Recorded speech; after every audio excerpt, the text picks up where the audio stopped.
আজকে হঠাৎ করে আসলাম আমি যমুনা সেতু ঘুরতে। আইসাই দেখি এই জায়গায় অনেক মানুষের ভিড় জমে আছে। তারপর আমি জানতে পারলাম যে টাঙ্গাইল থেকে নাকি 8টা ছেলে আসছিল এই যমুনা নদীতে গোসল করতে। ফার্স্টে তারা নদীর এক সাইডেই অনেক সুন্দরভাবে ফুটবল খেলতেছিল। হঠাৎ করে ফুটবলটি চলে যায় নদীতে, তাই সবাই মিলে নেমে পড়ে যমুনা নদীতে ফুটবলটি আনার জন্য। 7 জন ফিরে আসে, কিন্তু একজন আর আসতে পারেনি। তারপর জানতে পারলাম সেই ছেলেটা নাকি সাঁতার জানে না। আর এই খবরটি টাঙ্গাইলের ফায়ার সার্ভিস পাওয়ার পর সাথে সাথে কিন্তু এই জায়গায় চলে আসে। এই ঘটনাটা ঘটছে আনুমানিক 11টা থেকে 11:30টার মধ্যে।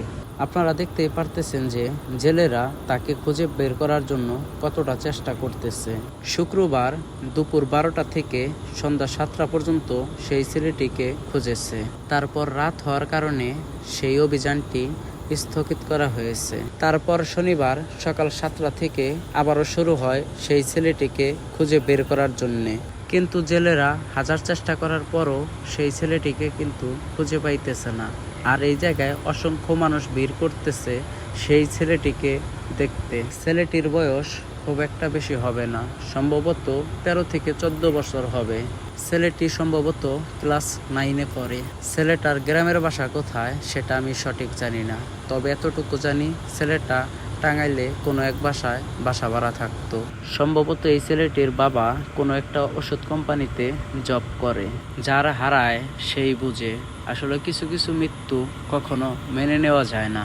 তাই আমি বলি, যারা এই যমুনা সেতু ঘুরতে আসেন, যদি সাঁতার না জানেন তাহলে কখনো যমুনা নদীতে নামতে যায়েন না, তাহলে কিন্তু আপনিও বিপদে পড়তে পারেন। আজকের ভিডিও এ পর্যন্তই। সবাই ভালো থাকবেন, সুস্থ থাকবেন। আর ভিডিওটি যদি ভালো লেগে থাকে তাহলে অবশ্যই একটা লাইক, কমেন্ট করে শেয়ার করে যাবেন। আল্লাহ হাফেজ।